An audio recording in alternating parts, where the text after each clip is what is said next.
আসসালামু আলাইকুম রহমতুল্লাহ। সুপ্রিয় দর্শক, আপনারা দেখছেন যে আমি পিঠা পুলির কাজে ব্যস্ত আছি। আগামীকালকে আমার স্কুলে পিঠা উৎসব। প্রতি বছরই এই মাসে পিঠা উৎসব হয় বিভিন্ন তারিখে। তো এইবার 13 তারিখ পড়েছে পিঠা উৎসবটা, অর্থাৎ আগামীকালকে। তো আমি একটা স্টল নিয়েছি। এটা আসলে এটা এন্টারপ্রিনিয়র হচ্ছে আমার ওয়াইফ।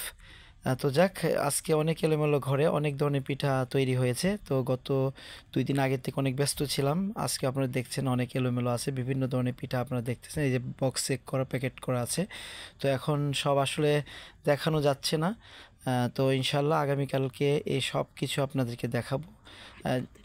8 পদের পিঠা আছে এখানে।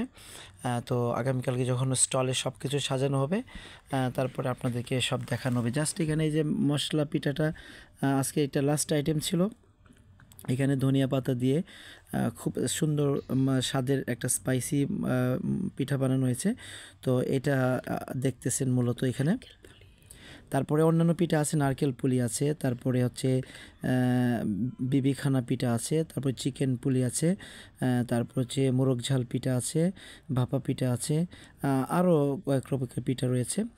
তো এইগুলো কালকের ভিডিওতে ইনশাল্লাহ আপনারা সব পেয়ে যাবেন। তো আজকে এখানেই থাক। ধন্যবাদ সবাইকে। আপনারা আপনার অপেক্ষায় থাকেন, কালকে দেখাবো ইনশাল্লাহ পরিপূর্ণ ভিডিওতে। ওকে, ভিডিওটি দেখার জন্য আপনাদেরকে অনেক ধন্যবাদ। আসসালামু আলাইকুম।